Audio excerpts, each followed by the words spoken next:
Some of the obstacles that still plague women who are considering adoption is the space to even talk about it. It's still so taboo.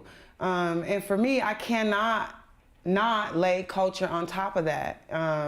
It is very taboo to talk about adoption or placing for adoption or that you have placed. The only thing that's okay is to say that you have adopted.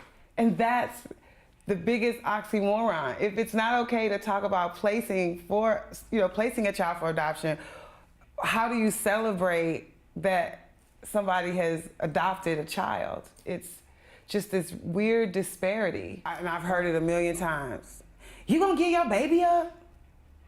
Really? I don't know if I could do that. You know, it's that kind of posture. Or what would make you think of that? At the same time, I've heard women talk about terminating pregnancies and nobody blinks. So there was a time in our culture when to say that was a scarlet letter. So the fact that we can talk about terminating pregnancies, whether or not we're advocating it one way or the other, but to offer it as a woman, to inform her that it's an option, you know, I think it's really, that we are here, that we can talk about terminating pregnancy in a normalized way that doesn't make somebody feel guilty or full of angst or anxiety. I hope that we get to that same place when we talk about placing children for adoption, because it is a very special option that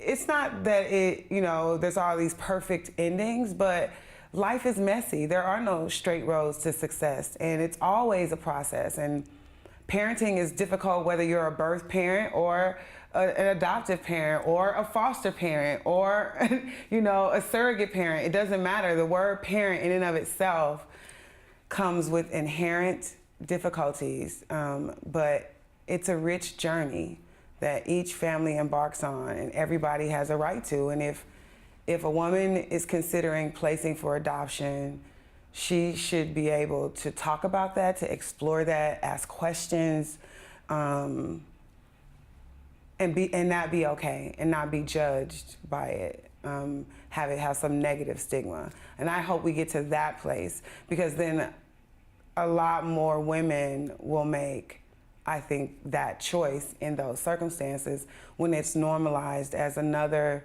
healthy choice that she can make for her child.